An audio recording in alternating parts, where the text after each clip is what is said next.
नमस्कार दोस्तों, world show कहानी में आपका स्वागत है। आज की कहानी है बेचैनी। यह कहानी ठंडी के मौसम की कहानी है। एक दिन ठंडी का मौसम था और थोड़ा कोहरा भी था। तो मैं जब सुबह उठा तो देखा हल्की हल्की हवा चल रही थी और बहुत ही प्यारा मौसम था। फिर मैं मॉर्निंग वॉक पर निकल गया और जाते जाते देखा कि एक लड़की जो कि मॉर्निंग वॉक से वापस आ रही थी और उसके चेहरे पर एक हल्की सी मुस्कान थी और उसके बाल खुले हुए थे। ओस के कारण उसके चेहरे पर पानी और बालों पर पानी बिखरा हुआ था और मैं उसे देखता ही रह गया, मानो जैसे मेरी दुनिया ही थम सी गई थी। मेरी आंखें उसके चेहरे से हट ही नहीं रही थी और वह मुझे स्माइल देती हुई चली गई। उसके बाद मेरा भी मन मॉर्निंग वॉक पर नहीं लगा। फिर मैं वहां से घर चला आया। मेरा किसी भी काम में मन नहीं लग रहा था, सिर्फ उसके ही ख्यालों में खोया था, जैसे वो मेरे दिलो दिमाग पर छा गई हो। पढ़ाई में भी बिल्कुल भी मन नहीं लग रहा था। सिर्फ दिल करता था कि उसे देखता ही रहूं। पहले मैं मॉर्निंग वॉक पर डेली नहीं जाता था, लेकिन जब से उसे देखा मैं डेली मॉर्निंग वॉक पर सुबह ही निकल जाता था। सिर्फ उसे देखने के लिए मॉर्निंग वॉक पर जाता था। वो भी मुझे देखती जरूर थी, लेकिन कभी मुड़कर नहीं देखती थी। इस वजह से मैं थोड़ा परेशान रहता था। ऐसे ही टाइम बीतता चला गया और मैं उसे देखता ही रह गया, लेकिन मुझे उससे कहने की कभी हिम्मत ही नहीं हुई कि मैं तुमसे प्यार करता हूँ। कुछ दिन बाद हिम्मत जुटाकर उसे इशारों से हिंट देने लगा और मैं उसे इशारों इशारों में ही उससे पूछने लगा कि क्या तुम मुझसे प्यार करती हो, लेकिन वो शर्मा कर चली जाती थी। ऐसे ही इशारे काफी दिन तक मैंने उसे दिया, लेकिन वो मुझे कभी कोई जवाब नहीं दिया। उसके इस बर्ताव से काफी ज्यादा परेशान हो गया था और मुझे कुछ समझ में नहीं आ रहा था कि मैं उसे कैसे कहूँ मैं तुमसे प्यार करता हूँ। फिर मैंने एक छोटे से बच्चे के हाथ से गुलाब का फूल और एक लेटर भिजवा दिया, जिसमें मैंने सिर्फ 2-4 शायरी लिखी थी और उसमें मैंने लिखा था कि क्या तुम मुझसे प्यार करती हो, अगर करती हो तो इस लेटर का जवाब जरूर देना। उसने भी मुझे एक लेटर लिखा जिसमें लिखा था कि मैं तुम्हें पसंद तो करती हूँ, लेकिन मैं तुमसे अभी प्यार नहीं कर सकती हूँ।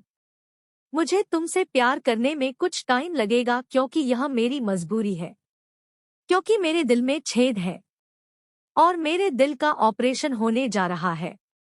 मुझे खुद ही नहीं पता कि मैं इस दुनिया में रहूंगी कि नहीं। अगर मुझे कुछ होता नहीं है तो मैं सिर्फ तुमसे ही प्यार करूंगी। इसीलिए जब तुम मुझे मॉर्निंग वॉक पर इशारा करते थे, इसी कारण मैं तुम्हारे इशारों का जवाब नहीं देती थी। फिर वह लेटर मेरे पास आया और मैं कल की सुबह में ही जब मॉर्निंग वॉक पर गया तब मैं उससे बात करना शुरू किया। उसके बाद मैंने उसका नाम पूछा और उसने अपना नाम सुप्रिया बताया।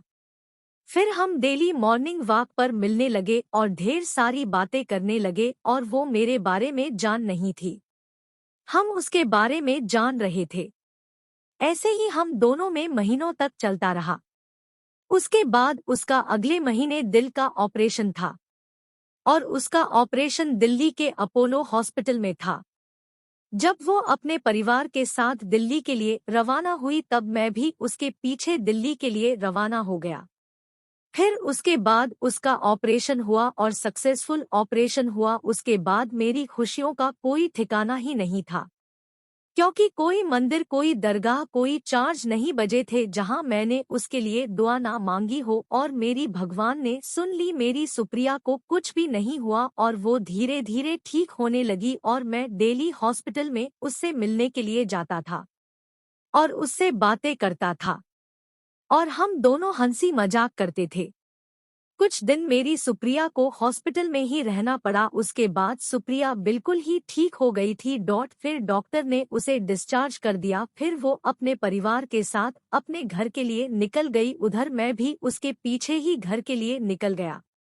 उसके बाद मैं सोचने लगा कि अब उससे कैसे मुलाकात होगी, लेकिन फिर मेरे दिमाग में आया कि अगर वो मॉर्निंग वॉक पर आई तो उससे मुलाकात जरूर होगी, और यही सब ख्याल मेरे दिलो दिमाग में आ रहा था।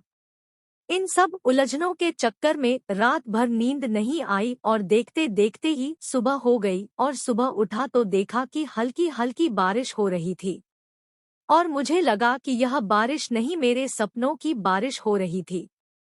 ऐसा लग रहा था कि जैसे मेरा सारा सपना टूट रहा हो। लेकिन मेरा दिल नहीं माना और मैं बारिश में भीगता हुआ मॉर्निंग वॉक पर गया, और मैं वहां जाता हूँ तो देखता हूँ वहां पर कोई नहीं था, और मुझे वहां ऐसा लग रहा था जैसे सब कुछ वीरान सा हो गया था। फिर मैं वहां से मायूस और उदास होकर अपने घर चला आया। उसके बाद मैं उसके घर के ना जाने कितने चक्कर लगाया उससे मिलने के लिए और उसे एक बार देखने के लिए, और ना ही मुझे वह दिखी ना ही मैं उसे मिल पाया, और मेरे दिल में इतनी बेचैनी हो रही थी कि पूछो मत क्या हाल गुजर रहा था।